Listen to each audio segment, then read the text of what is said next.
반갑습니다. 다시 한번 인사드리겠습니다. 노동시입니다. 유승범 교수님 또 이영태 교수님 지난번 만나 뵙고 말씀 나누다가 이런 과정에 들어와서 한번 강의를 하러 하셔서 그때는 크게 생각을 부담스럽게 생각하지 않고 선뜻 응했는데 시간이 다가올수록 엄청나게 부담이 되더라고요. 그래서 저희는 주로 이렇게 책상에 앉아서 일을 하는 업무라 여러분들 앞에 와서 혼자서 이렇게 얘기하는 게 많지 않아서 이렇게 숙달된 강사는 아니니까 여러분 좀 서툴더라도 양해해 주시기 바랍니다. 아까 교수님께서 양력을 좀 소개를 시켜주셨고요. 저는 공무원이었습니다. 그래서 30년간 공무원을 하다가 작년 2024년이죠. 2024년 초에 명예퇴직을 하고 이제 국립해양박물관 새로 생기면서 지원을 해서 공모를 해서 초대 강좌를 됐습니다. 오늘 또 우승 교수님께서 해양과학과 교수님이시기 때문에 이 해양과학과 또 해양문화기관인 박물관과 어떻게 연결시켜서 설명을 드릴 수 있을까 해서 해양문화와 해양과학 두 가지 주제를 좀 연결시키는 얘기를 구성해봤습니다. 중간중간 혹시 궁금하신 게 있으시면 따로 Q&A 시간이 있긴 하지만 이거는 그때까지 기다리기에는 너무 궁금하다. 그리고 이거를 이해해야지 넘어갈 것 같다. 그래서 언제든지 손을 드시고 질문해 주셔도 좋고요. 오후 1시부터 시작되는 수업은 강사도 힘들고 또 수강생도 힘들고 그러더라고요. 제가 교육생으로 앉아서 오후에 수업을 들으면 정말 졸리고 힘든 시간이기도 하고 강사는 강사대로 또 이렇게 앞에서 하니까 좀 힘든데 혹시 여러분들 졸리실까봐 피곤해하시고 하실까봐 중간중간 퀴즈가 있고 선물을 좀 많이 가져왔습니다. 15개 선물과 오늘 저 통상협력학과의 박민희 교수님이 밥표를 2개를 또 선물로 주시고 가겠어요. 그리고 우승범 교수님께서 또 상품권 선물을 또 하셨다고 하니까 선물이 많이 있으니까 퀴즈도 낼 때 또 적극적으로 맞춰주시고 또 질문도 또 하시면서 질문하는 분들께 또 선물이 있다고 하니까 질문 많이 해주시기 바랍니다. 네, 시작하겠습니다. 제목은 해양문화의 힘, 해양과학의 미래 이렇게 적어봤고요. 그러니까 이렇게 다 보셨고 오늘 콘텐츠는 총 5개 챕터로 해서 우리 바다의 힘, 박물관 소개와 주요 사업, 박물관의 미래, 그 다음에 과학의 미래 이렇게 진행하도록 하겠습니다.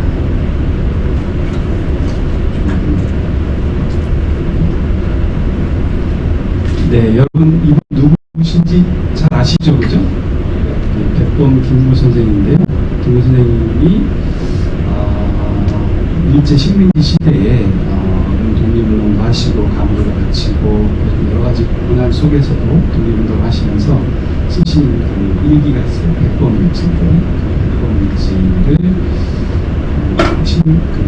해방되기 전에 2번 탈고를 하셨고 해방 후 1947년에 이제 연간에서 출간을 하게 됩니다. 해방 후에 거기에 나의 소원이라는 제목이 그 소원에서 이렇게 말씀하셨대요.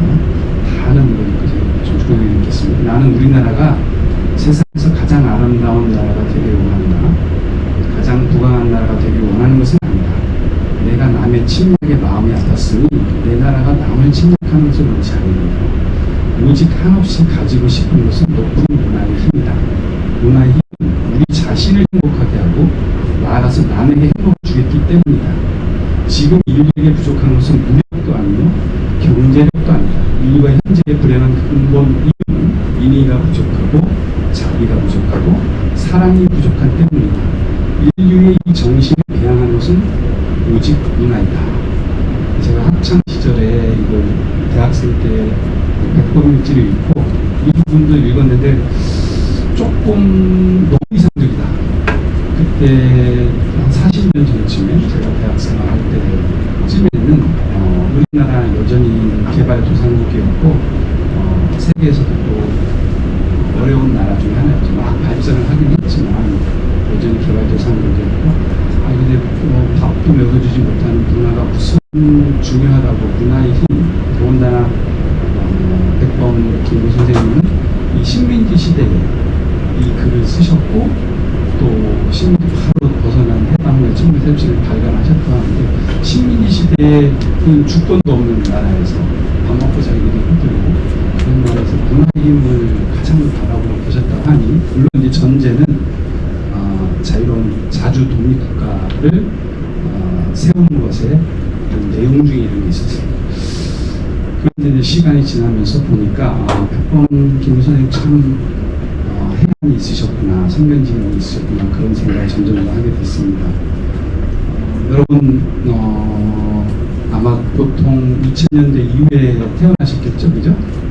그래서 아마 지금 선진국이 된 대한민국에서 나고 자라고 또 경험을 하시고 또 우리 국내에서뿐만 아니라 또 외국도 많이 다녀보셨을 거니까 거기서도 또 우리나라의 위상을 아마 보실 것 같습니다.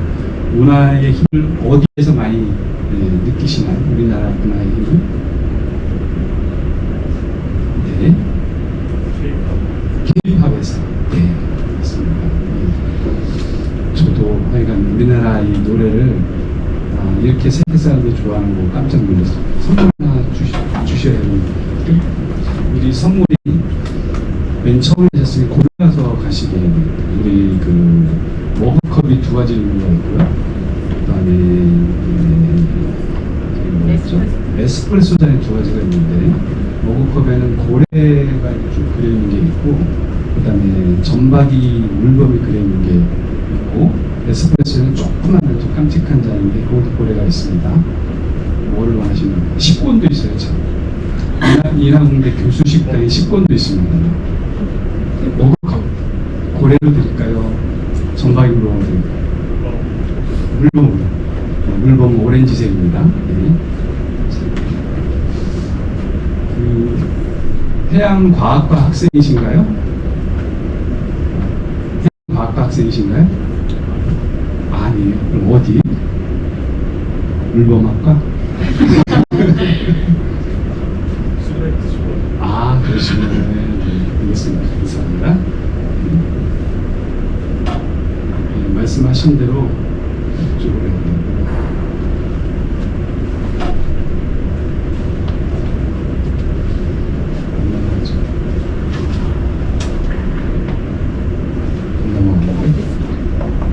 K-팝 정말 유명하고요. 습관적으로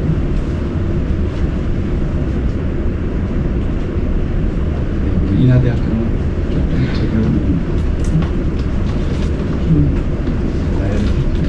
한식도 유명하고 드라마, 영화, 패션, 웹툰 게임까지 정말 전 분야에 걸쳐서 우리나라의 우리나라 사람이 먹고 마시고 부르고 또 만드는 그런 것들이 세계 거의 모든 나라 사람들이 좋아하고 또 항호를 하고 있는 그런 상황입니다.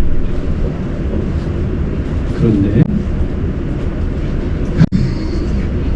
여기다 해야지.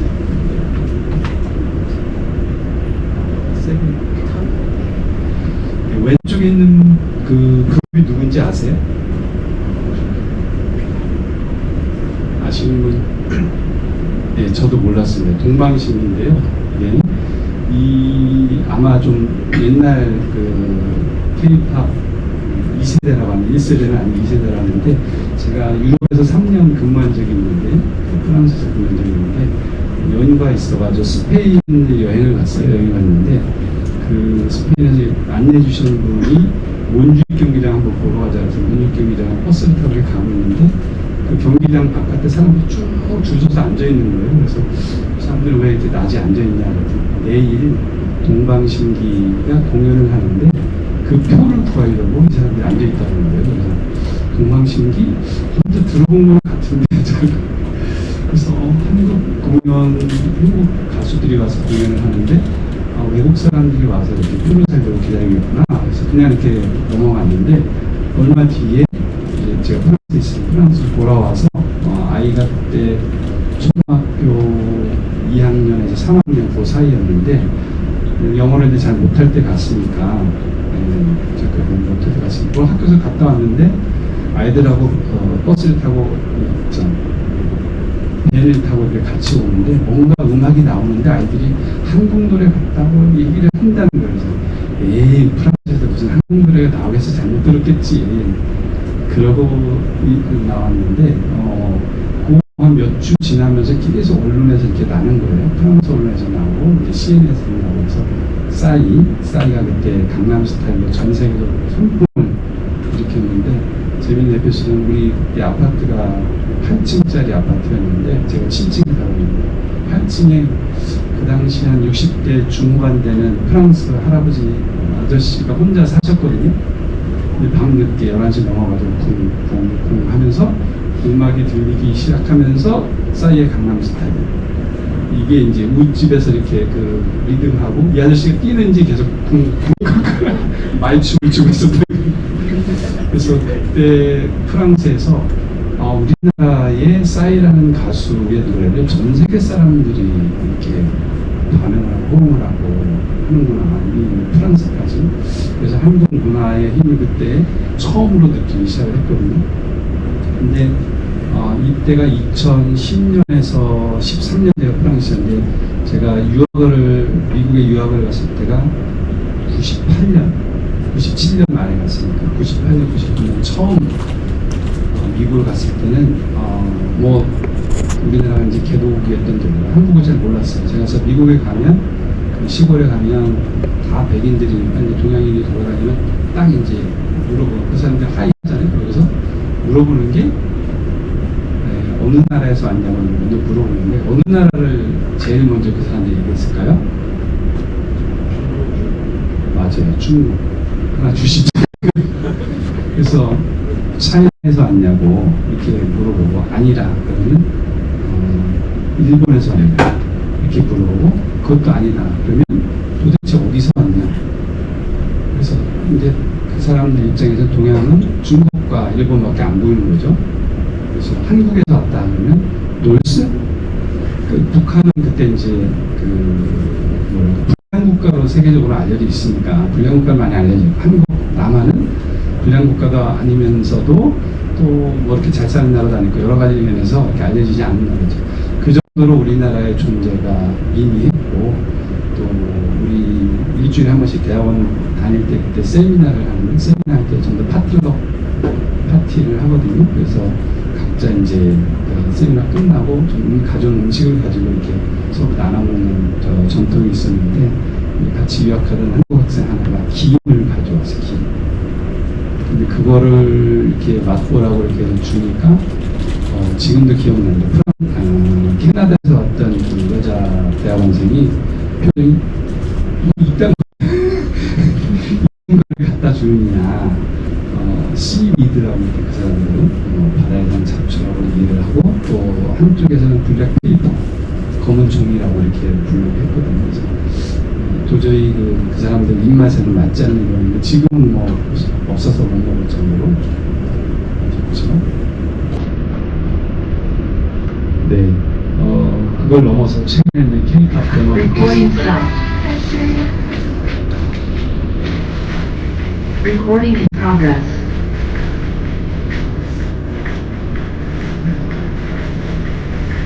우리나라의 문화가 전 세계에게 지금 강타를 하고 있습니다. 저도 옆에서 집사람의 공을 잠깐 옆에서 봤는데 재미있게 만들었더라고요.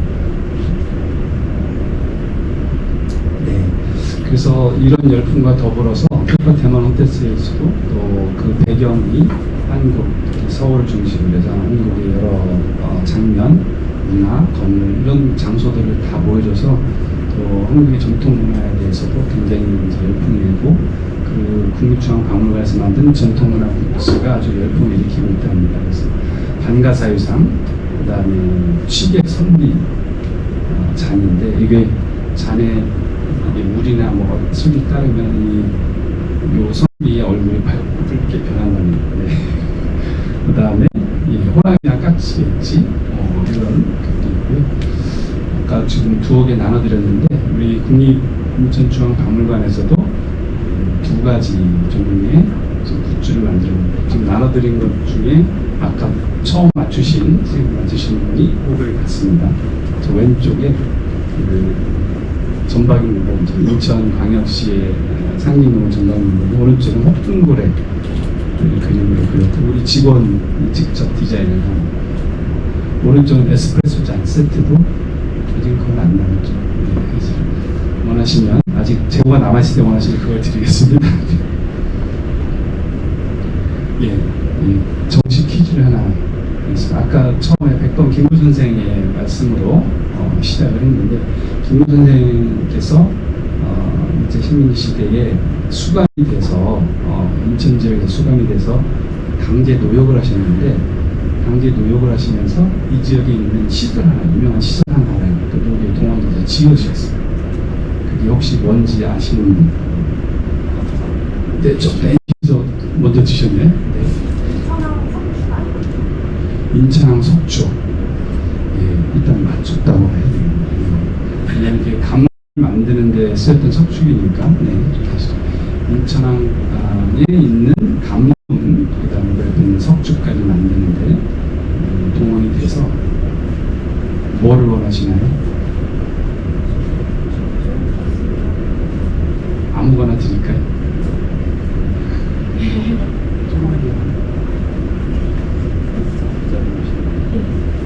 에스프레소 잔 좋아하실 것 같아요. 그래서 인천항 감문 석축을 만드는데 강제노역에 동원돼서 정말 힘든 과정을 이렇게 몇 번 이제 쓰신 일이 있었습니다. 더 질문이 있었죠. 인천항 감문은 무슨 목적으로 어떤 필요에서 지어진지 혹시 아시는 분 계십니까? 인천 바다의 특징하고 관련이 있는데요. 네, 말씀하시죠. 무역하려고. 예, 이제 일반적으로는 한데 조금만 더 구체화시킬 수 있을까요? 다른 나라랑 무역은 다른 나라랑 보통 하죠. 네네. 조금 더 네, 말씀하시죠. 처음에 이제 조수 간만에 차가 높아서 네. 조수 간만에 차를 조절하고 하는 아, 예, 정확하게 맞췄습니다.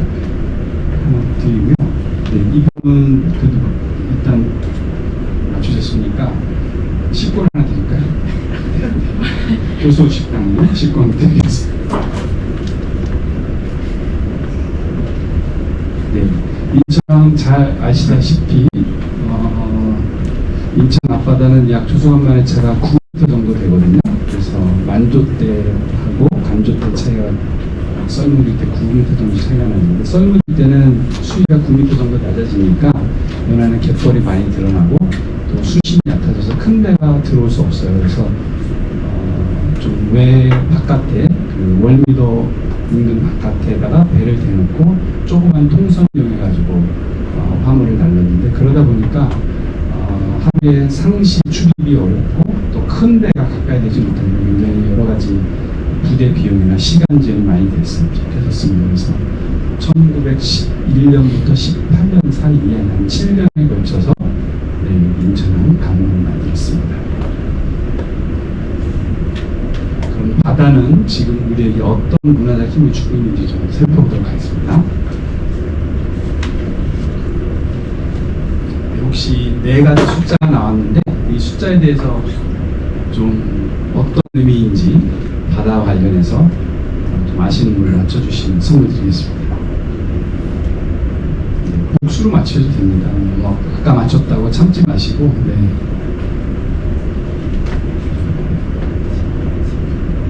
없으시니까 일단 답을 공개하겠습니다. 71%는 지구에서 바다가 차지하는 면적을 나타내는데요.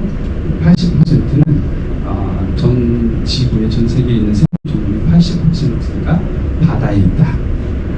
99.7%는 우리나라 수출 물량의 99.7%가 해운을 통해서 바다를 통해서 움직이고 있다. 30%는 바다가 최대의 탄소 저장소로 이산화탄소 저장소로 약 30% 정도 이산화탄소로 저장을 하고요. 그 다음에 기후 조절자로서 역할을 한다. 어제 제가 동물을 김재철 회장님 좀 만나서 인터뷰를 하고 왔는데 또 좋은 말씀 해주시더라고요. 기후 조절에 관해서 우리 지구에 물이 있기 때문에 생명이 인간이 살 수 있을 만한 온도가 유지가 된다, 그런 말씀을 하시더라고요. 기후 조절자로서 역할을 하고 있습니다. 그래서 대한민국의 바다는 과거뿐만 아니라 현재와 또 미래를 연결하는 우리나라 문화적 힘의 원천인데, 가질 때 정체성, 교류, 청룡, 미래의 관점에서 한번 살펴보도록 하겠습니다. 이 그림이 뭔지 아시는 분? 네, 맞습니다. 드디어 정확한 답을 하는, 고래를 하나 주시죠. 고래. 방구장각하고 울산에 있는 반고대에 그려진 양각한데, 약 지금으로부터 한 7,000년 전 신석기 시대 후기에서부터 청동기 시대 초기에 만들어진 벽에 그린 그림이죠. 그림인데요. 퀴즈가 하나 더 있죠. 네. 약 300여 개의 그림이 여기 그려져 있는데요. 이 그림은 가장 많은 그림. 고래, 네, 고래. 네, 항류고래가 제일 많습니다. 300여 개의 그 동물 그림이 있는데, 그 중에 고래 그림이 한 50여 점에서 가장 고래 그림이 많고, 이미 한 7,000년 전, 한 3,500에서 7,000년 전 고래를 주셔야 되겠네요. 고래를 주셨으니까. 네, 이미 고래를 사냥을 해서 식용을 썼고, 또 집단으로 사냥을 했더라고요. 배를 타고 가가지고. 그런 그림이 그려져 있습니다. 그래서 세계에서 가장 오래된 고래 사냥의 흔적이고요. 그래서 올해 7월달에 25년 7월달에 유네스코 문화재로 지정됐습니다. 그 다음에 교류의 관점에서 9세기의 아랍 사람, 이슬람 사람 이븐 쿠르다디바라는 사람의 책을 썼는데, 도로들과 왕국들에 관한 책이라는 곳에 이런 기록이 있습니다. 중국의 끝에 신라라는 황금이 많은 나라가 있다. 이 나라에 들어간 무슬림들은 그 땅의 쾌적함으로 인해 정착하고 절대로 그것을 떠나지 않는다. 사막에서 살던 이슬람 사람들이 신라하고 이런 생각을 당연히 이런 감정을 느꼈겠죠. 너무너무 살기 좋으니까 이제 떠나지 않고 여기서 정착해 살았다는 얘기입니다. 그래서 아마 철과 같은 게 이렇게 나왔지 않나 싶습니다. 통일신라 시대에 이제 교류를 좀 나타낼 수 있는 것들을 좀 가지고 뽑아왔는데요. 청해진죠. 지금의 완도에 장보고 장군이 청해진을 처리하고 설치하고 동아시아 해상권을 장악해서 해상력을 제패했던 그런 기록이 있고요. 그 다음에 통일신라 시대 무덤에서 발견된 토용인데, 흙으로 만든 사람의 모양인데, 이 사람이 우리 동양 사람이 아니고 수염도 길고 코도 똑똑하고 해서 서양 사람, 아랍 사람인 것으로 판정을 하고 있습니다. 그다음에 당상체, 팔복 장배 이런 또 기품들이 있고요. 통일신라뿐만 아니라 이전에 그 삼국시대에도 백제가 또 해상을 통해서 중국과 일본을 거쳐서 이쪽에 해상권을 장악했던 기록이 있고요. 또 고구려도 남조와 배를 통해서 장수왕 시대 800개의 배를 남조에 좀 보내줬던 기록도 있고, 또 신라는 신라대로 또 중국, 또 일본과 교류했던 기록들이 많이 나와 있습니다. 이 통일신라 삼국시대뿐만 아니라 고려시대에도 우리 국사 시간에 많이 배우셨을 텐데, 고려의 그 병난도죠. 개성 앞바다의 병난도를 통해서 이 이슬람 사람들 포함해서 많은 사람들이, 외국 사람들이 와서 이렇게 가지고 와서 교육을 했던 적이 있고요.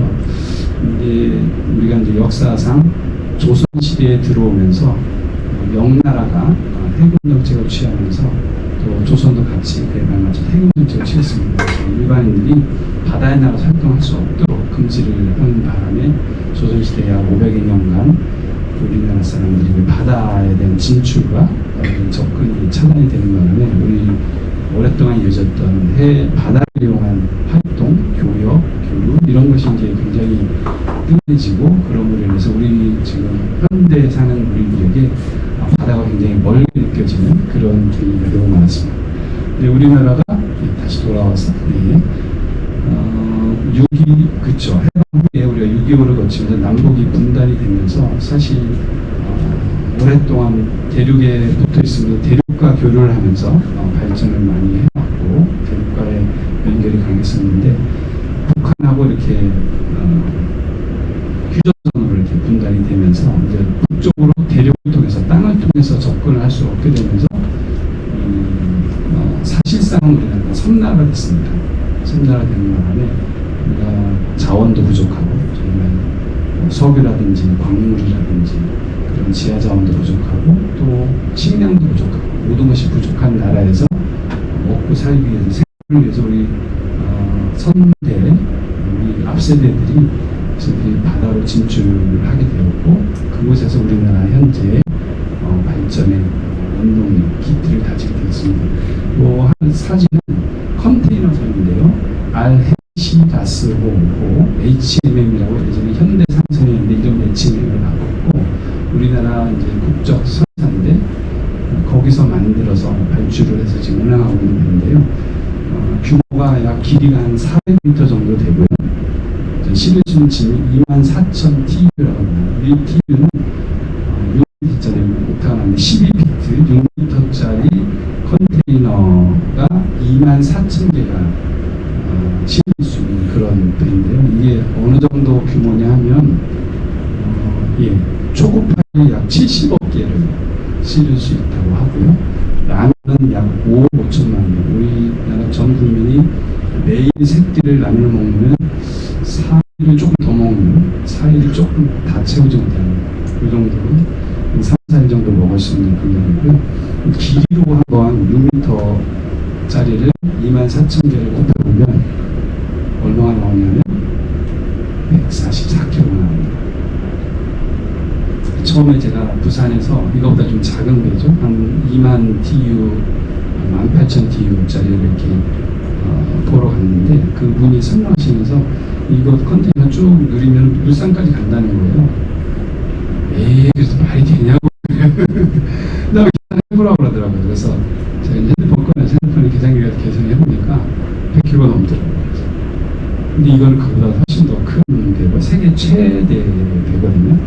24,000개를 2m 쭉 내리면 대전까지 그냥 쭉 이렇게 이어서 컨테이너가 이어지는 그런 경우고요. 이걸 기차 실으면 우리 장대 열차라고 있습니다. 지금 화물 열차들이 잘 안 보이는데 야간에 좀 운행을 하는데 이제 보통 한 1층을 싣기도 하고 2층을 싣기도 합니다.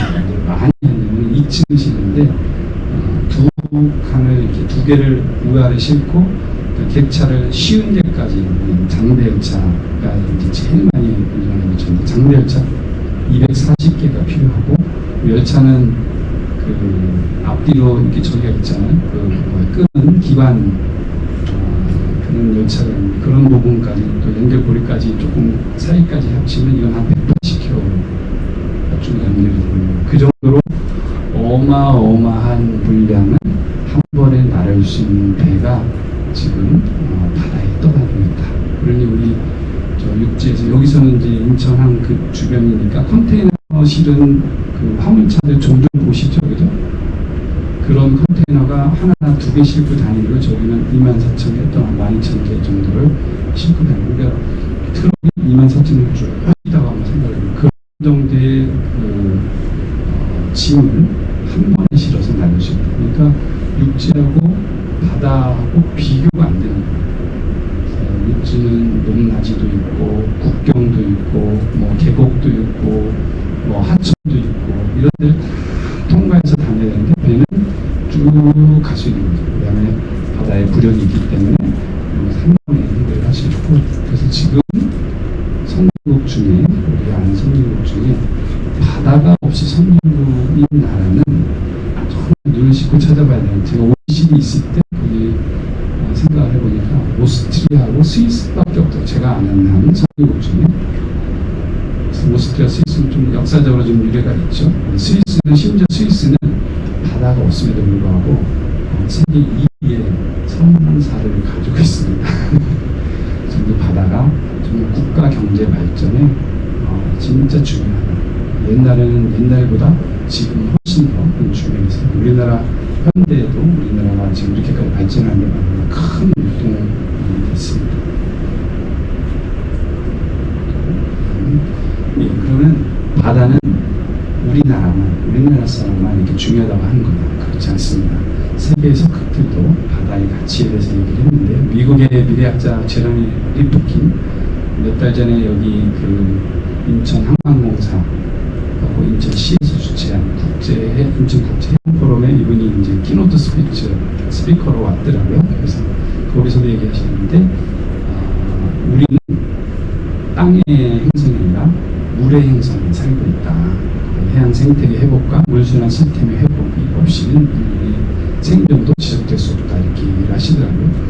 영국의 유명한 역사자 폴 케네디도 21세기를 다국적 자본과 매스 미디어와 해양이 핵심될 것이라고 예언을 한 바가 있고요.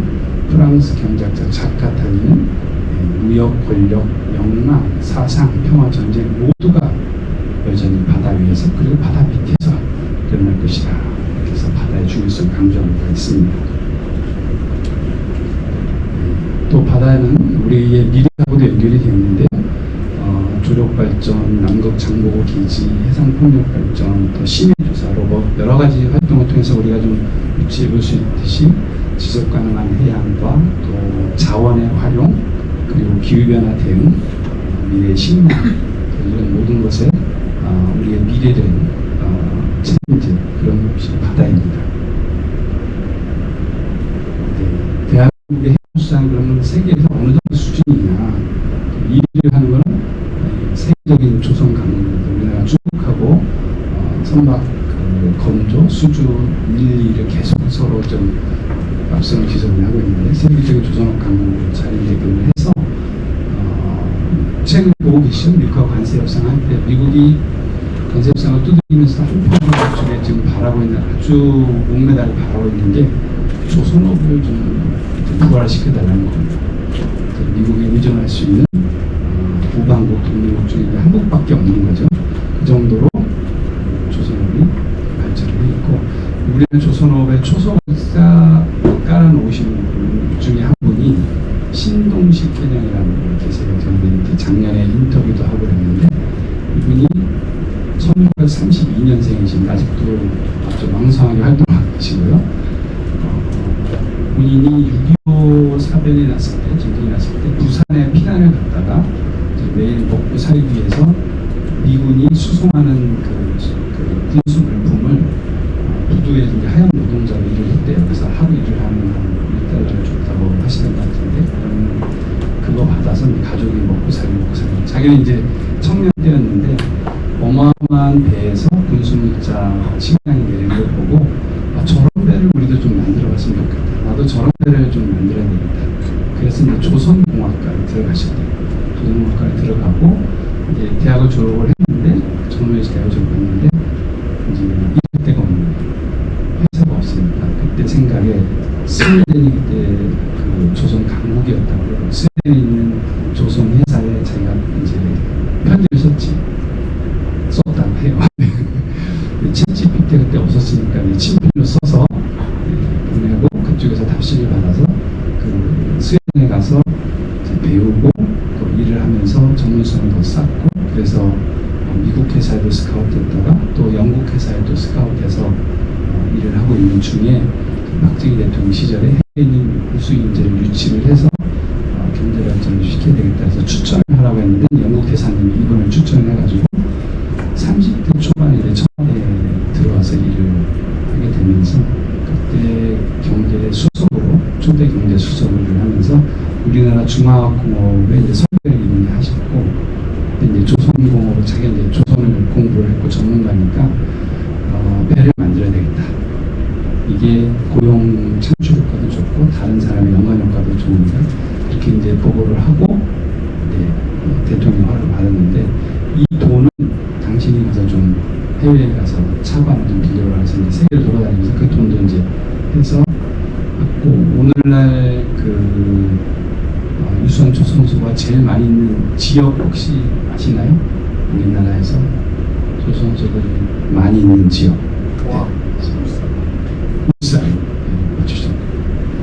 없습니다. 거기보다 더 많이 있는데. 한산. 네? 한산. 한산? 한산? 한산. 안산 여기인데? 포항이죠, 포항. 아닌데. 거기 제철소가 있는데 뭐? 그제. 네? 네, 손들 저 뒤에. 안 들렸어요. 네.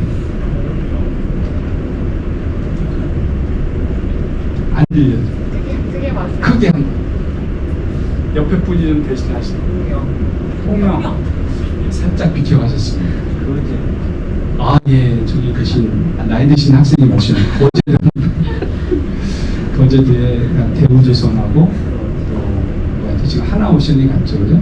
하나오션 대우조선 인수했고, 삼성 옥포조선소가 있고, 그 다음에 현대는 울산에 졌는데, 그래서 이제 대기업들한테 좀 하나씩 맡겨라. 그래가지고 다른 대기업들은 다 하나씩 가져왔는데, 현대 정주영 회장님이 계속, 이게 좀 준주저 하셔서, 그 보고를 했더니 임자가 직접 가서 설득을 해라. 그래서 이제 가서 설명하고 그에 비해 뜻이 그러니 현대에서도 좀 힘을 실어주셔야 되겠습니다. 그래서 정주 회장이 마지못해 받으면서 대신 우리는 거제 말고 다른 데 짓게 해주시오. 그래서 그것까지는 허락을 해줬고, 그래서 이제 현대는 거제도로 들어가지 않고 울산에다가 터를 잡게 되었다고 합니다. 네, 그리고 세계 화물 운송 시장에서도 우리가 실제 지배선대 기준에서 3위를 차지하고요. 수출률 99.7% 하는 거는 아까 말씀드렸고, 그다음에 일인당 수산물 소비에 있어서 우리나라 사람들이 세계에서 최고 수산물을 많이 먹는 국가로 등극을 한 지 10년이 훌쩍 넘었습니다. 네. 거의 70kg 가까이 한 사람이 소비를 하고 있습니다. 그래서 대한민국 해양 잠재력을 러시아 연구소에서 한번 조사를 했는데 세계에서 5위라고 이렇게 평가를 했고요. 우리나라 국민들도 한 80%는 우리나라 해양 국가로 인식하고 있습니다. 네, 세계 지도인데요. 세계 지도 속에 대한민국 보시면 아시아 대륙의 제일 끝에 있는 작은 반도. 반도가 뭔 뜻인지 아시죠? 네. 반섬이다 이거죠. 반도. 근데 한국이 제일 아시아 대륙의 끝에 오른쪽에 이렇게 변두리에 있는 나라로 되어 있는데, 그러다 보니까 늘 이렇게 이 지도를 보면 우리가 굉장히 큰 나라들에 둘러싸여 있고 또 끝에 있으니까 좀 위축이 되는 느낌인데, 어제 만났던 동원의 김재철 대장님이 이런 지도를 하나 들고 나오셨어요. 그래서 거꾸로 보는 세계 지도. 그래서 이게 많은 분들에게 아주 굉장한 영감을 주셨는데, 이렇게 놓고 보면 우리나라가 아시아 대륙, 유라시아 대륙의 끝에 있는 아주 작은 일방 국가가 아니고 태평양으로 진출하는 제일 좋은 국가로 이렇게 부두를 수도 있고, 일본이 방파제고 태평양을 향해서 나갈 수 있는 제일 중심 국가를 보고 있어요. 이렇게 우리가 사고를 이렇게 바꾸면은 우리의 시각도 바뀔 수 있고 우리가 그리는 미래도 바뀔 수 있다. 그래서 어제 좀 물어봤어요. 김재철 회장님한테 어떻게 이런 걸 생각을 하시게 됐냐 그랬더니 본인이 원형어선 선언부터 시작을 하셨잖아요. 배 타면 시간이 많다. 늘 바다를 이제 지도를 보고, 본인이 항해사였으니까 지도를 보고 항해사 선장하셨으니까, 그러면 주로 이제 영국 사람들 먼저 만들었죠. 이 지도를 이렇게 북쪽이 위로 가고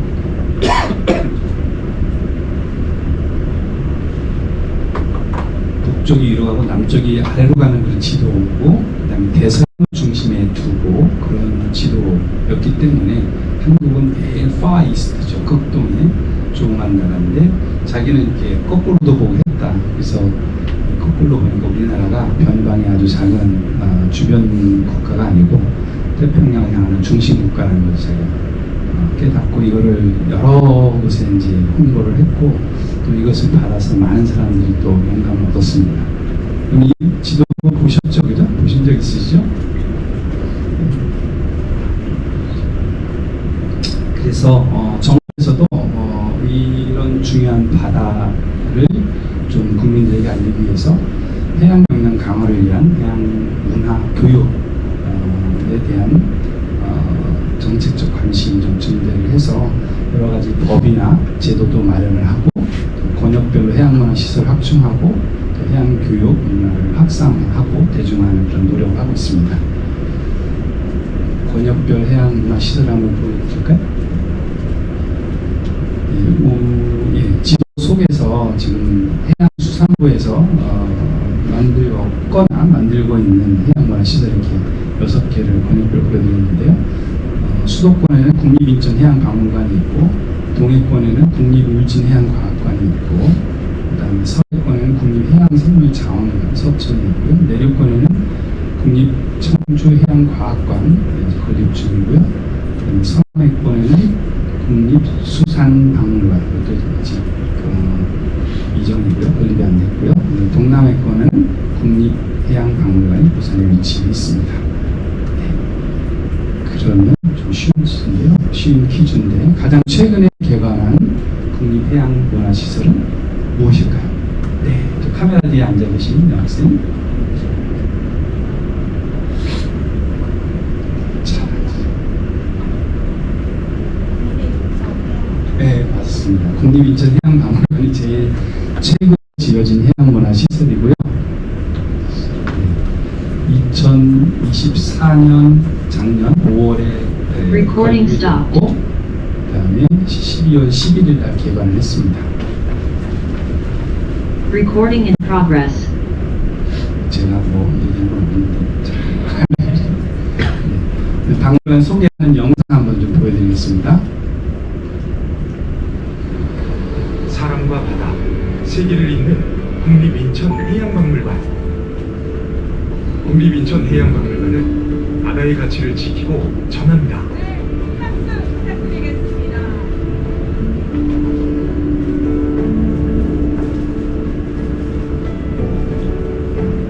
수많은 사람들이 그 가치를 함께 나누고자 끊임없는 발길이 이어집니다.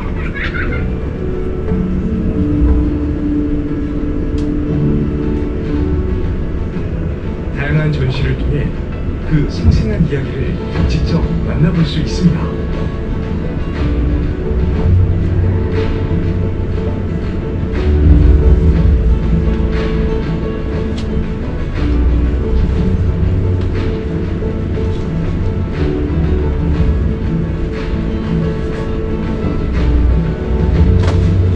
세계를 잇는 우리나라의 항만과 해운 물류를 다양한 체험을 통해 그 위상을 살펴볼 수 있습니다.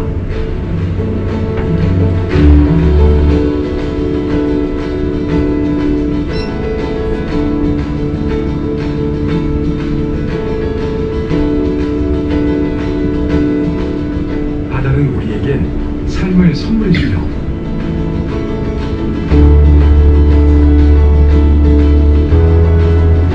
미래로 갈 수 있는 발판이 되어줍니다. 첨단 디지털 기술이 더해진 생생한 바다의 풍경과 역사.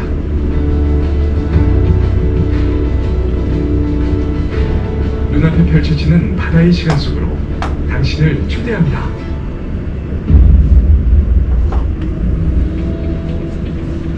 배우는 즐거움, 함께하는 감동.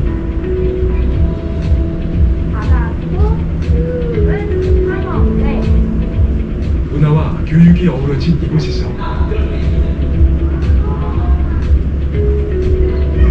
우리는 미래의 해양 문화를 함께 만들어갑니다. 다양한 문화 행사를 통해 우리의 아이들이 꿈을 펼쳐나가며 즐기고 함께합니다. 우리는 단순히 해양유산을 보존하는 것을 넘어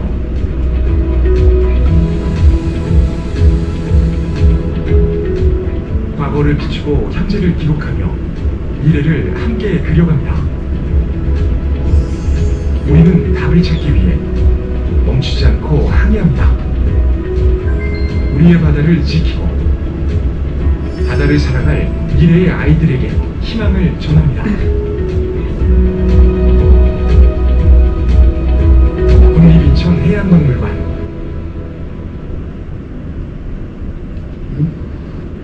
소개 영상 보여드렸고요. 있고요. 박물관 조금 개요를 말씀드리면 위치는 월미도에 있습니다. 월미도에 있고요. 네, 4층짜리 건물이고 외관을 보면 겉에서 보면 좀 큰 고래처럼 이렇게 생겼습니다. 상설 전시실이 3개, 기획 전시실이 하나, 또 수장고 6개, 도서 자료실, 강당 세미나실 등이 있습니다. 그다음에 네,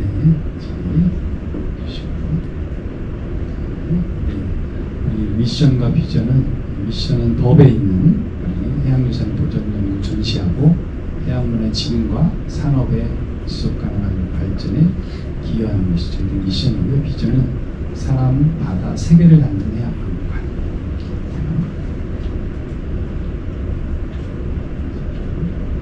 주요 시설은 아까 상설 전시실, 기획 전시실, 대강당, 어린이 박물관, 세미나실, 도서자료실 다 소개 영상에도 나왔고요.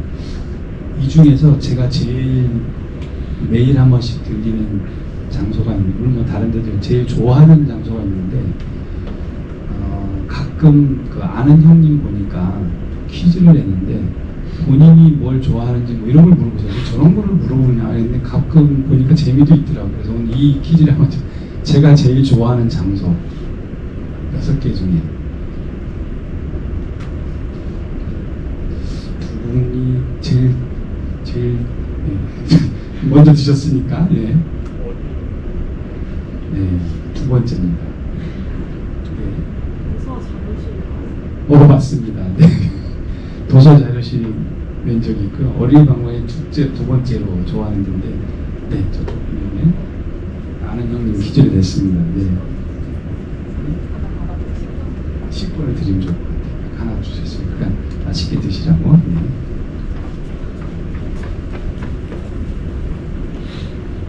네, 와보시면 그 인천 앞바다를 이렇게 볼 수 있는 유리창이 쫙 펼쳐지고요. 이렇게 바다멍을 할 수 있는 그런 아름다운, 참 깨끗하고 아름답고 또 향긋한 내색까지 나는 그런 도서 자료실입니다. 시간 나실 때 여기 와서 공부하시면 좋을 것 같습니다. 주요 사업은 아까 저기 그 홍보 소개 영상이 들어있어요. 그냥 이렇게 넘겨주시죠. 다 보신 거니까. 유물 수집 관리,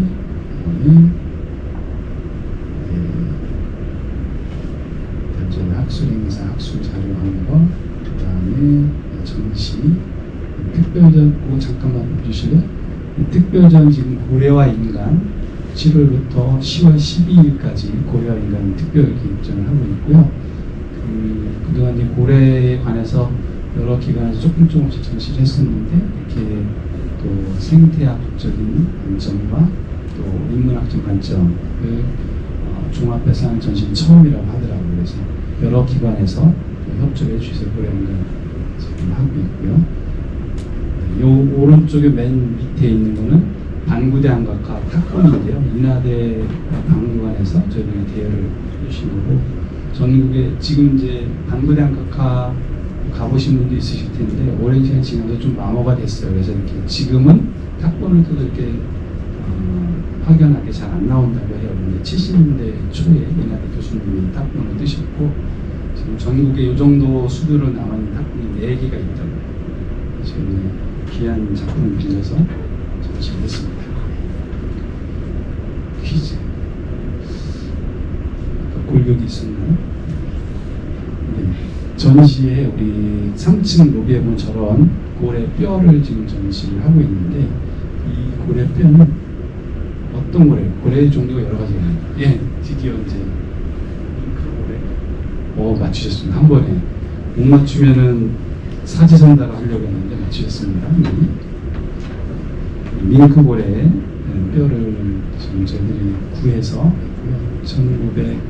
2018년 5월경에 부산 앞바다 통발에 이렇게 혼익이 돼서 죽은 수컷 밍크고래 7.3m 되는데 그 뼈를 한 4, 5년 정도 땅에 묻어서 그 잔존에 있는 살이나 인대나 이런 거 다 녹을 때까지 기다리고 그 다시 판해서 판해가지고 또 세부 작업 처리를 해서 그 뒤처리를 하는데 판에서 처리하는데 한 8개월 정도 걸려요. 그래서 드디어 이제 3층이 걸리게 됐습니다. 그다음에 교육, 어린이 박물관, 꼬마 항해사가 이제 우리나라에서 출발해서 배 준비부터 해서 출발해서 바람, 파도, 그 별을 보면서 항해를 해서 다시 돌아오면서 이제 항해사가 되는 그런 과정을 갖고 있습니다. 박물관이 그리는 미래를 조금 소개를 드리겠습니다. 전통적으로 박물관은 비영리의 기관으로서 인류 또 인류와 접한 환경에 관한 유형무형의 자산을 수집, 보존, 연구, 교류, 전시하는 기관. 그래서 좀 다소 정적이고 수동적인 의미가 강했는데 2022년 체코 프라하에서 세계 박물관협회 총회가 열렸는데 새로운 박물관 정의를 채택했습니다.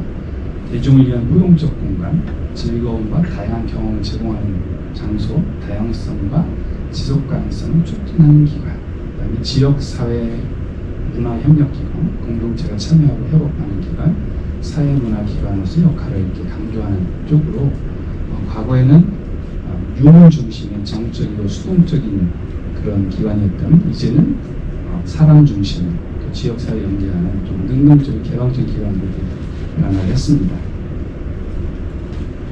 그리고 뮤지엄 넥스트라는 데서 미래 박물관은 어떤 것이 되어야 되는가 이제 키워드를 조사를 했는데 거기서 가장 많이 나온 게 테크놀로지, 컬렉션, 커뮤니티, 온라인, 소셜 미디어 이런 키워드가 도출이 되고요. 그래서 이제 20세기를 거쳐서 21세기로 들어오면서 컴퓨터 혁명 조금 있다가 보시면 컴퓨터 혁명 또 통신혁명 최근에는 이제 스마트폰, AI까지 여러 가지 기술이 좀 눈부시게 발전하면서 신기술이 가진 가장 큰 변화는 박물관에서 디지털 콘텐츠입니다. 그래서 우리 아까도 보여드렸던 실감 영상실에 두 가지 자료가 있었고요. 요번에 여름에 저희들이 하모니라는 디지털 영상 전시를 했었는데 아나몰픽 기법을 이용해서 많은 작품을 보여주시죠.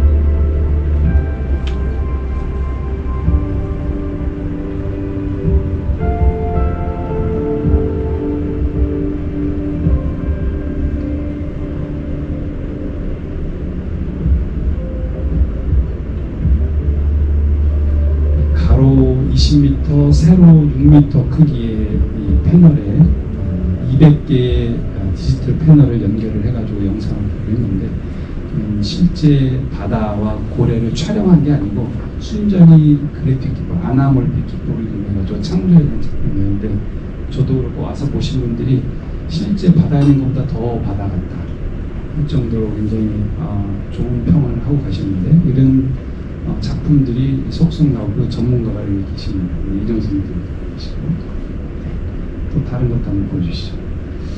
예, 박물관에 요즘 AI를 도입해서 여러 가지 작업을 하고 있는데요.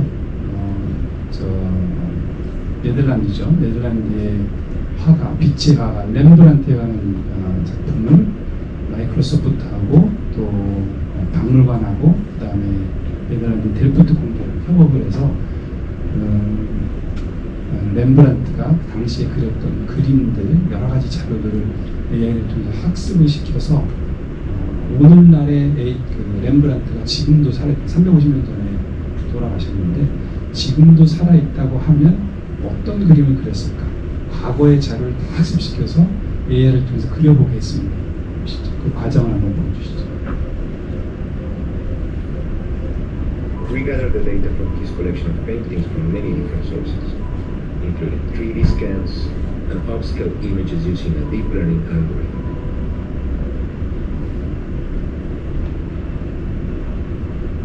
Because a significant percentage of Rembrandt paintings were portraits, we analyzed photography of the faces in these paintings, looking at factors like gender, age, and head direction.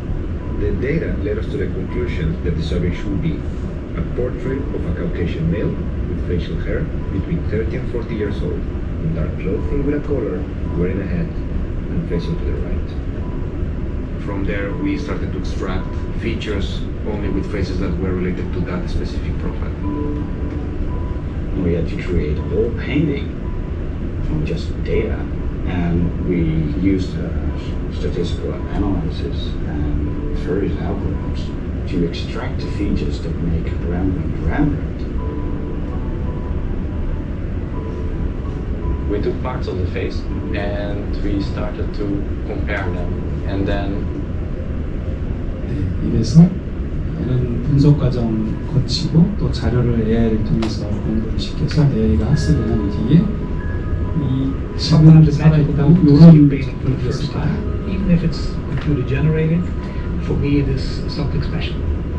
I would have believed if I saw it in a museum that it would have been a real record. 30, 40대의 백인 남성 이렇게 하얀 카라를 가지고 머리에 모자를 쓴 그런 남성을 그렸을 것이다.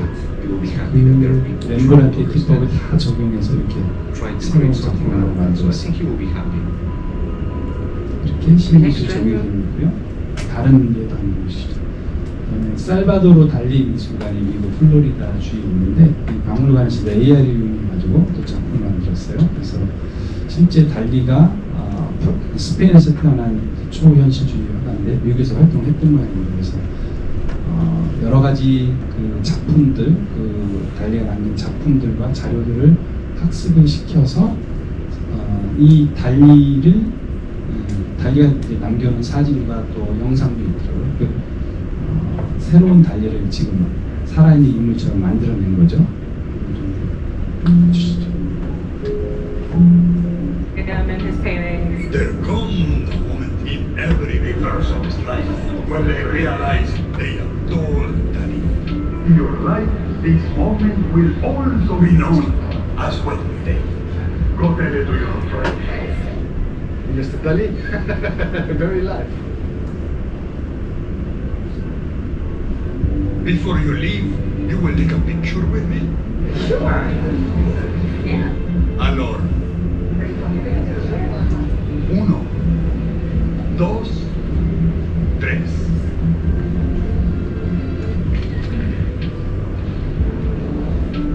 Ooh la la!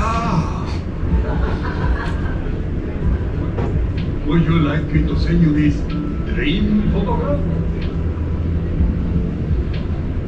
Follow the instructions. 저렇게 창조해낸 달리가 일방적으로 그냥 영상을 만들어서 그냥 한 개뿐만 아니라 거기에 대해 사람들이 물어보면 달리의 목소리와 그 사람이 했을 법한 말을 다 대답을 해주고 실제로 거기에 사진도 같이 찍어서 보여주시잖아요. 그걸 링크를 걸으면 그 사진을 뽑아서 자기가 가져갈 수 있는 그런 것까지 만들어냈습니다. 우리나라에서도 이제 그런 작업이 막 이제 진행이 되고 있고요. 박물관에서 문순득이라는 분을 이런 식으로 좀 만들어내려고 지금 초기 작업을 하고 있습니다. 아직 완성품은 아닌데요. 문순득이라는 사람이 18세기 말에서 19세기 초에 살았던 사람인데요. 혹시 문순득의 직업을 좀 아시는 분이 계실까요? 너무 어렵겠죠. 홍어장수였습니다. 홍어장수였는데 이 1802년에 1년 그 흑산도 인근에서 조난을 당했어요. 큰 풍랑을 만나서 조난을 당해서 여러 날부터 3년 만에 한국으로 이제 돌아온 이야기를 누구한테 전해줬어요. 어떤 유명한 역사인분한테 그 얘기를 했어요. 흑산도로 돌아가서.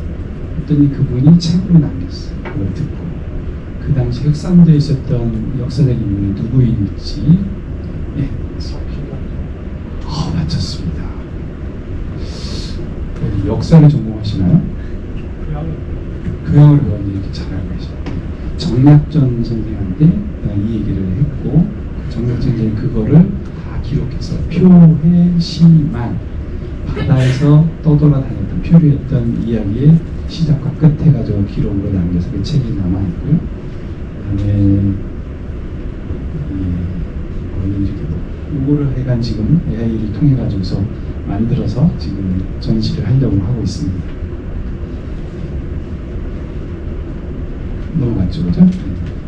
그 아까 또 유시 본 사람 잘 보고 있었는지 한번 퀴즈를 해봤는데 이분이 흑산대에서 조난을 당해가지고 어떤 나라에 도착했다가 또 조난해서 또 어떤 나라에 도착했다가 또 다른 나라를 거쳐서 한국으로 왔는데 이분이 거쳐간 나라가 아닌 나라를 한번 맞춰보실래요?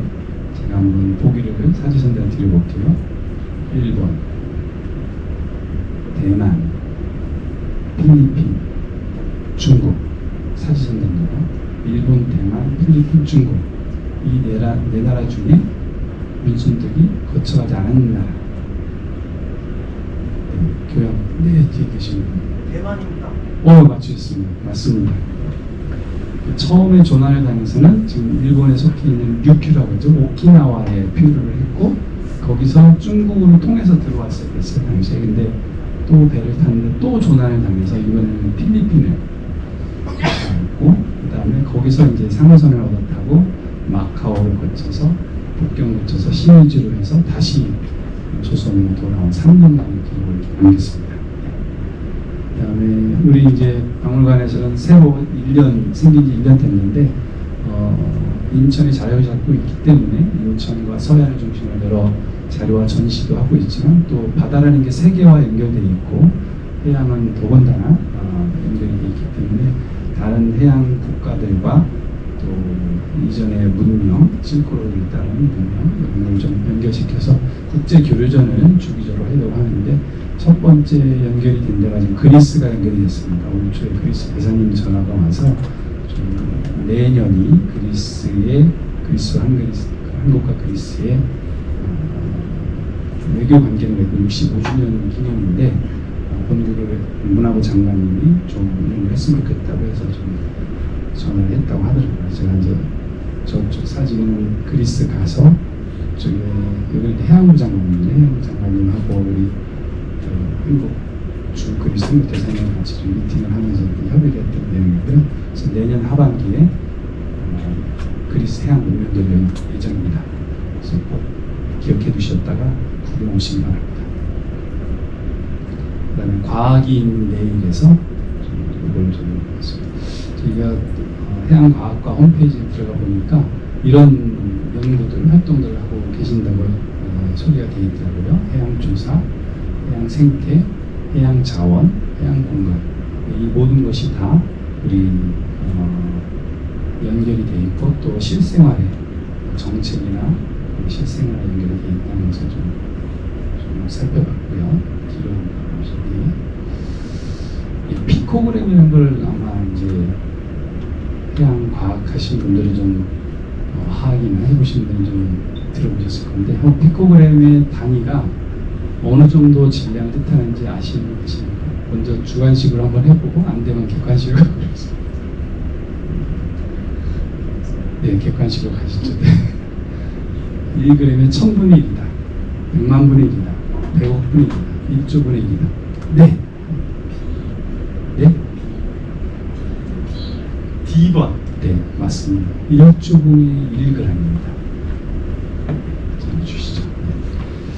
왜 이거를 들었냐 하면 지금 여러분들이 학교에서 배우시는 하나하나가 다 실생활에 저 같은 공무원이 돼서도 쓰인다는 걸 좀 소개를 해드리려고 했어요.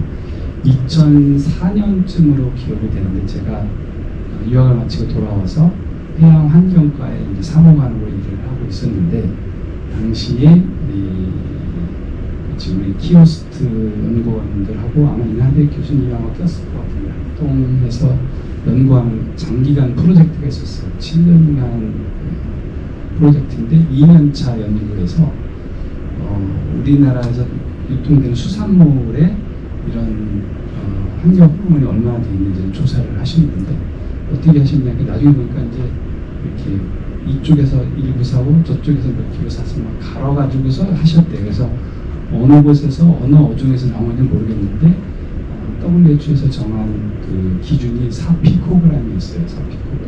4피코그램이었는데 이것을 조금 넘는다는 중간 결과가 나왔는데 그거를 국회의원이 입수를 해가지고 난리가 났지. 그래서 언론하고 해서 큰일 났다. 그래서 수산물 소리가 막 뚝뚝 떨어져요.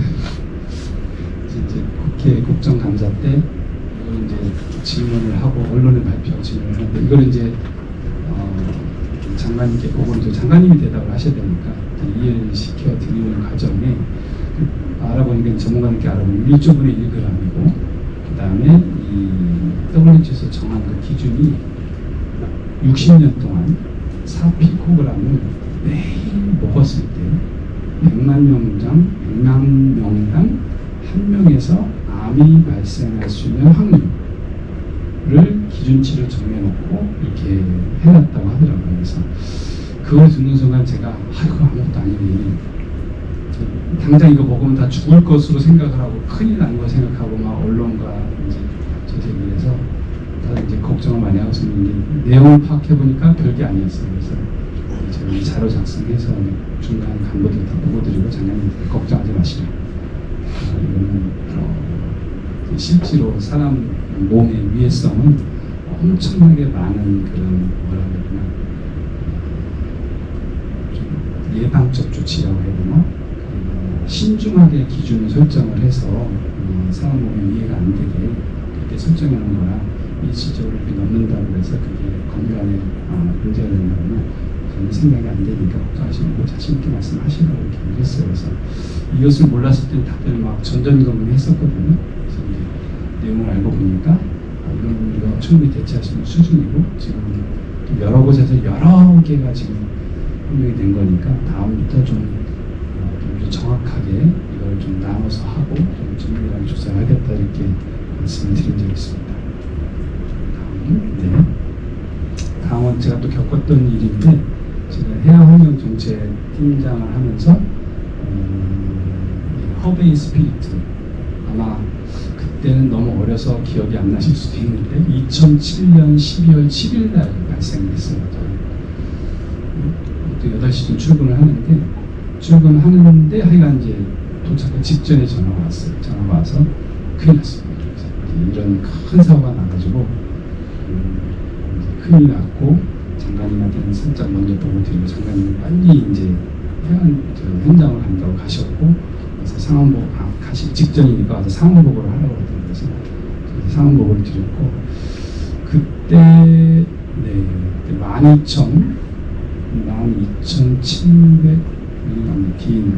12,547kl가 유출이 됐고 해상으로는 203평방 킬로미터 또 해안으로는 54평방 킬로미터가 오염이 됐고요. 그래서 이제 일단은 언론에서 먼저 막 달려가서 영상으로 보여주잖아요. 근데 검은 기름이 그냥 쫙 흩어져 있고 어민들 막 통탄하는 소리 들리고 그러니까 뭐 다들 이제 걱정이 많은데 그 며칠 있다가 어느 언론에서 방송사에서 전문가 한 분을 인터뷰를 했어요. 해양과 관련 전문가인지 환경 전문가인지 기억은 안 나는데 그분이 50년이 지나도 이건 회복이 안 된다. 이렇게 인터뷰를 하셨어요. 그게 계속 이제 하루 종일 방송할 때마다 이제 재방송, 상영이 되니까 이제 온 국민이 이제 전문가들이 우울한, 야, 50년 동안 서해바다에서는 아무것도 못하게 먹을 수도 없고 해수욕장도 갈 수도 없고 전부 이제 우울한 적에 빠져 있었는데 이제 여러 우리 국내의 전문가들도 있고 큰 사고가 나면 한 나라에서 다 방제를 할 수 없기 때문에 지역회 차원에서 이렇게 여러 나라가 합쳐서 방제를 하도록 이렇게 프로그램을 유엔에서 만들어줬어요. 그래서 우리는 노스 웨스트 퍼시픽 액션 플랜이라고 해가지고 북색 태평양 실천 보존 계획이라는 걸 만들어서 한, 일, 중, 러 네 나라가 이렇게 같이 하게 되는데 이제 거기부터 연락을 빨리 해야 되는 국제적으로 우리 가지고 있는 방제 장비가 그렇게 많지 않으니까 그쪽에서 방제 장비를 빌려오고 또 유엔에 이제 도움 요청을 하고 그다음에 우리 전문가들하고 이렇게 얘기를 하다 보니까 다행인 게 석유는 인공화합물이 아니라 천연 자원이기 때문에 자연 상태에서 분해가 가능하다는 거예요. 특히 이게 조류가 빠르고 조소간만이 잘 크면 더구나 더 빨리 분해가 될 수 있다고. 처음에 제가 들은 거는 인공화합물이 아니기 때문에 자연에서 분해가 될 수 있다는 그 말에 좀 마음이 안도가 됐어요. 만약에 인공화합물이면 수백 년이 지나도 자연 상태에 남아있기 때문에 큰 문제일 거라 생각했는데 이것은 좀 안심을 했고 그 다음에 네, 다음 페이지 보여주시죠.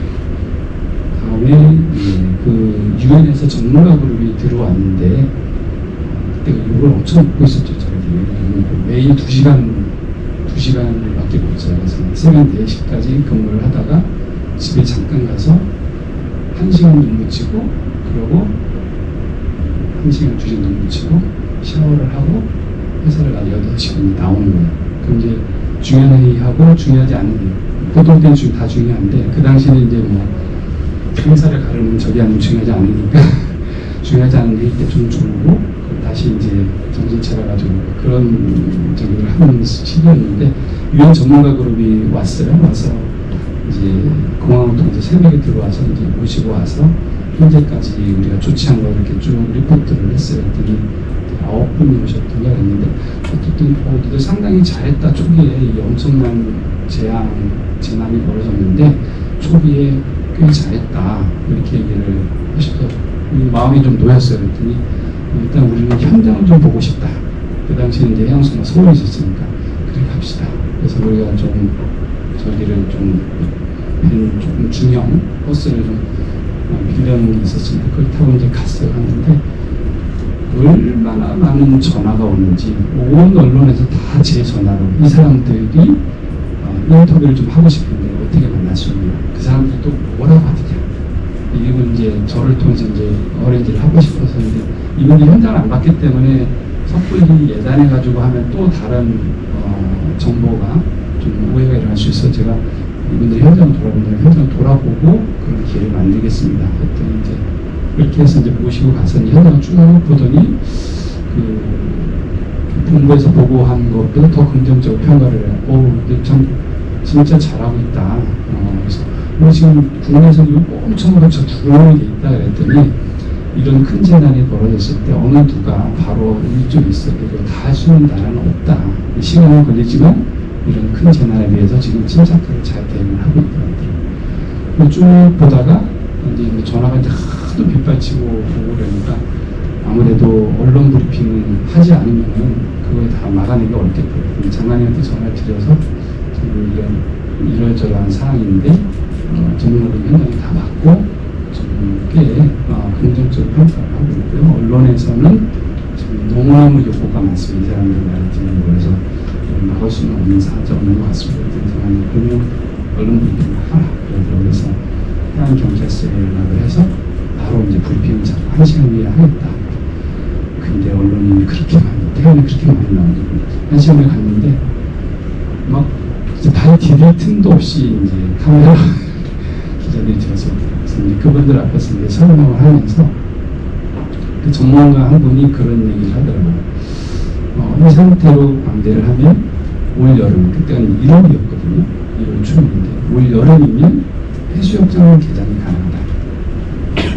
지금 저희 사전에 얘기한 것도 아니고 모두 깜짝 놀랐어요. 기자들도 너무 놀란 거죠. 50년 동안 아무것도 할 수 없다고 우리 내부 국내 전문가가 언론에 이렇게 인터뷰를 한 게 계속 돌고 있었는데 미국 전문가가 팀으로 와가지고 딱 평가를 해본 다음에 올 여름이면 해수욕장 개장 가능하다. 그런 말씀을 해주셔서 굉장히 저도 놀라면서 안심이 됐는데 그 뒤로 여론이 이제 바뀌었어요. 그래서 막 죽일 정부에서 그나마 하여간 뭐 큰 사고는 쳤지만 그렇게 하고 있다는 이유를 바뀌었는데 근데 그때 이제 뭐 정부는 정부대로 했지만 사실은 이제 자원봉사자들의 역할이 굉장히 컸어요. 총 집계를 해보니까 123만 명이 와서 태안에서 방제 작업에 자원에서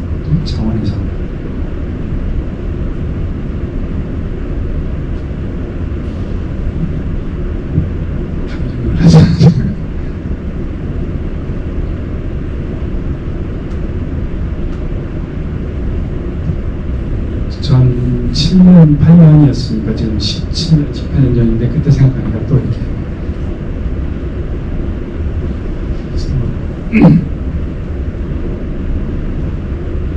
꽤 많은 사람이 돌아가셨거든요. 그 바다를 생업으로 살고 계셨던 어민들 중에 자기 이제 생업이 기반이 무너졌다. 도저히 회복할 수 없다는 그래서 좌절하시고 그러시면서 계속 자살을 하시더라고요. 그래서 되게 마음이 아팠었는데 또 다른 한편에 이렇게 희망의 메시지를 주시고 또 여러분이 힘을 모아주셔서 잘 극복이 됐고요. 그때 제가 그 어려운 와중에 그 연구자들에게 좀 부탁을 했어요. 이 상황이 그냥 몇 달간의 정말 소란 큰 사건으로 끝나는 것은 좀 너무 안타깝다. 이 기록을 잘 남기고 또 연구를 좀 해줬으면 좋겠다. 지금 잘 측정하고 평가하고 모니터링을 해서 이 시기에 일어났던 일과 그 후에 또 벌어지는 또 회복되는 과정을 좀 잘 기록을 해달라, 연구를 해달라 이렇게 부탁해서 연구 자금을 드리고, 그래서 그분들이 저는 말하고 이제 자금만 배정을 해드렸는데 10년 이상 계속 그 팔로우업 연구를 하셨어요. 그래서 키오스트에 심원준 박사님, 지금도 고맙게 생각하는 심원준 박사님과 임윤혁 박사님, 그 당시 임윤혁 박사님은 아주 앳된 초임 연구자님, 그분이 나중에 마무리를 하셨더라고요. 두 분이 주축이 되셔서 블랙타이즈라는 책을 내셨더라고요. 검은 제안이라고. 이렇게 한번 연락이 온 적이 있었습니다. 그랬고 이때 이뿐만 아니라 또 자원봉사 기록까지 합쳐서 유네스코에 좀 등재가 나는 세계 기록유산 등재가 나는 의미도 있었습니다. 예. 다음 가장 최근 건데 재작년이죠. 우리 일본에서 후쿠시마 원전수를 처리수를 이제 방류를 하겠다 해서 우리나라가 굉장히 좀 힘든 시간을 보냈어요. 근데 제가 그때 국립수산과학원장을 하고 있었어요. 수산물에 대해서 책임을 지고 있는 연구원이기 때문에 그 당시 좀 많이 이슈됐던 것 중에 하나가 후쿠시마 앞바다에서 잡힌 우럭에서 세슘이 기준치 180배가 되는 기준치를 넘는 세슘에 오염된 우럭이 잡혔다. 그래서 또 엄청 언론에서 많이 나오고 6월달쯤에서 나오고 이제 일본에서 들어온 수산물뿐만 아니라 일본산 수산물뿐만 아니라 한국에서 나온 수산물도 먹을 수 없는 거다 하는 이제 그런 불안감들이 이제 팽배를 했어요. 그래서 그 이유 중에 하나는 저게 수입이 될 수 있다. 후쿠시마 앞에서 잡힌 우럭 등 수산물 수입이 될 수 있다. 또 하나는 제가 헤엄쳐서 한국을 넘을 수도 있다. 이런 이제 우려도 있었어요. 그래서 처음에는 이제 정부에서 이제 얘기를 하기를 후쿠시마를 포함한 8개 현에 대한 수산물을 우리가 수입을 안 하고 있다. 그러니까 수입이 안 된다. 걱정하지 말라 그랬더니 걔가 바닷물에 사는 애가 지가 헤엄쳐서 오면 어떻게 막을 거냐. 그래서 그것도 이제 답이 안 됐던 거죠. 국민들의 불안을 잠재우기 어려워서 한번 이제 연락이 왔어요. 대통령 연락이 와서 이 부분에 대해서 좀 과학원장이 과학적 근거를 가지고 좀 발표해 줬으면 좋겠다. 그래서 이제 사실 그 연락이 오기 전에 저희는 사전에 스타디를 하고 있었죠. 정말 그런 거냐. 그래서 이제 우럭이라는 수산물을 물고기를 분석을 해보니까 우럭은 회유성 동물이 아니고 정착성 동물이었어요. 회유성 동물은 주기적으로 천에 따라서 이렇게 여러 곳을 돌아다니는 그런 물고기고, 정착성 생물은 한 곳에 한 털을 잡고서 목성한 움직이는데, 그런 것에 기반이 되는 더 근저가 되는 이제 과학적으로는 얘는 기본적으로 장거리 수용을 할 수가 없는 애예요. 기본적으로 신체 구조 자체도 한 곳에 머물러 살 수 있게 머리는 크고, 우리 이제 장거리 선수하고 단거리 선수, 육상 선수를 비교해 보면 아는데 단거리 육상 선수는 근육이 울퉁불퉁하죠. 폭발적인 스피드를 내기 위해서 근육이 켜야 돼요. 근데 장거리 선수, 마라톤 선수를 보면 몸이 매끈해요. 그런 것처럼 얘는 이제 울퉁불퉁한 단거리 선수인 거예요. 그리고 먹이들이 이렇게 주변을 돌아다닐 때 갑자기 순간 스피드를 해서 얘를 잡아먹거나, 또 포식자가 오면 빠른 이제 은신처로 회피를 해야 되기 때문에 방향 전환이나 갑작스러운 힘을 내기 위한 그런 지느러미가 이렇게 발달이 되어 있고, 머리도 크고, 그 다음에 더 구체적으로는 그 살 속에 있는 미오글로빈이 함량이 낮아서 지구력이 없대요. 살 속에 미오글로빈이라는 점이 있으면 계속 혈액을 공급을 해줘서 지구력을 낼 수가 있대요. 그래서 장거리 유영을 하는 회유성 물고기들은 살이 빨개요. 붉은색 생선이고 정착성 어종들은 살이 하얘요. 흰색 생선이라고 하죠. 얘는 흰색 생선이에요. 그러니까 그런 걸 이제 쭉 사전에 스타디를 하면서 이게 언론에서 걱정하는 게 사실과는 무관하구나. 그래서 이제 언론에 나가서 브리핑을 할 때 발표를 했는데 저는 이제 자신 있게 했는데 돌아오면서 부산에 내려간 기차를 타고 이렇게 댓글이 보니까 별별 욕이 다 써있더라고요.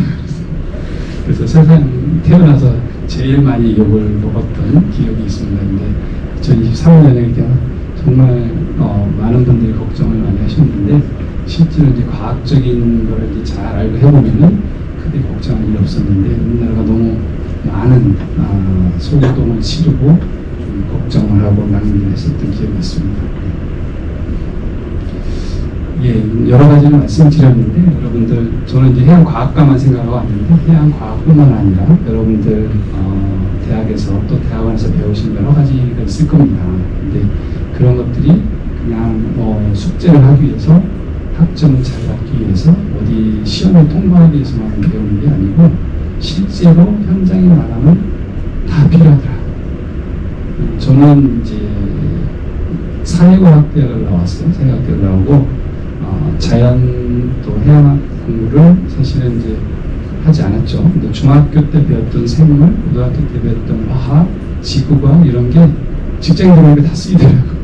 심지어 중학교 때, 고등학교 때 배웠던 그런 것들도 가만히 생각해 보니까 그 원리를 생각해 보니까 이런 거구나 하는 적이 되고 그것을 기반으로 해서 또 이렇게 직장에서 접하는 정보들, 자료들을 보면서 좀 이해할 수 있었습니다. 그래서 여러분들이 지금 공부하시는 과학을 포함한 여러 가지 공부들이 실제로 해양 산업과 또 이것을 바탕으로 한 해양 문화에 큰 도움이 되고 여러분들의 미래를 열어주는 공부가 될 뿐만 아니라 다른 사람들의 또 안전과 또 먹거리를 책임지기도 하고 또 다른 사람들의 불안이나 또 잘못된 오해를 바로잡을 수 있는 아주 중요한 지식이고 공부라는 것을 좀 이해해 주셨으면 좋겠고요. 마지막 질문인데 이분 누구신지 아는 분 계실까요? 네, 도산암창. 예. 세 분도 굉장히 잘 맞추고 계십니다. 도산 안창호 선생인데요. 이분이 나의 실천과 책임이 우리의 미래를 만든다 이런 말씀을 하신 적이 있어요. 그 뒤에 한번 좀 띄워주시겠어요? 이런 말, 저 강남 어디 도산공원이 있던데 거기 가니까 이런 말이 씌워져 있더라고요. 그대는 나라를 사랑하는가? 그러면 그대가 먼저 건전한 인격이 되어라. 나 하나를 건전한 인격으로 만드는 것이 우리 민족을 건전하게 하는 유일한 길이다. 다른 사람, 또 사회, 또 우리 가족, 국가를 탓하기 전에 너 하나가 건전한 인격이 되어라. 그러면 우리 민족 전체가 건전하게 된다. 이런 말씀을 굉장히 감동적으로 받았고요. 민족 사회에 대하여 스스로 책임감 있는 자는 주인이요 책임감 없는 자는 객이다. 말씀하셨어서 나중에 졸업하시고 학교를 가시든 연구자를 하시든 아니면 또 공무원이 되실 분도 있으시고 또 우리 같은 박물관에 가서 일하실 분도 계시고 다른 민간기업체에 가서 일하실 텐데 여러 사람이 좀 어울려서 일을 하고 살아가야 되는 우리 사회가 보니까 조직생활 하다 보면 그런 방관자가 있고 주인의식을 가지고 있는 사람이 있는데 그 마음가짐에 따라서 정말 그 사람의 커리어가 달라지더라고요. 나는 여기 잠깐 거쳐가는 저기고 나는 지금 말단 직원이니까 나는 그냥 하는 일만 하면 돼요. 지키려고 하는 일만 하면 되고 주어진 일만 하면 돼요. 이렇게 생각하는 사람은 그거보다 발전을 못합니다. 그 사람이 조금 자기 합리화에 굉장히 특화된 좀 존재라고 해야 될까? 자꾸 자기 합리화를 하게 되거든요. 내 목표가 그 정도 주어진 일만 하겠다면 거기서도 못 미치죠.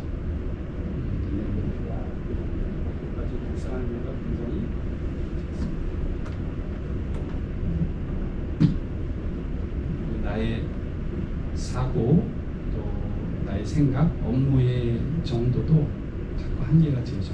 내가 책임을 지고 있는 사람이다, 여기에 주인이다, 이런 생각을 가지고 일을 하고 배우고 또 같이 협력하는 사람은 성과가 확실히 다르네.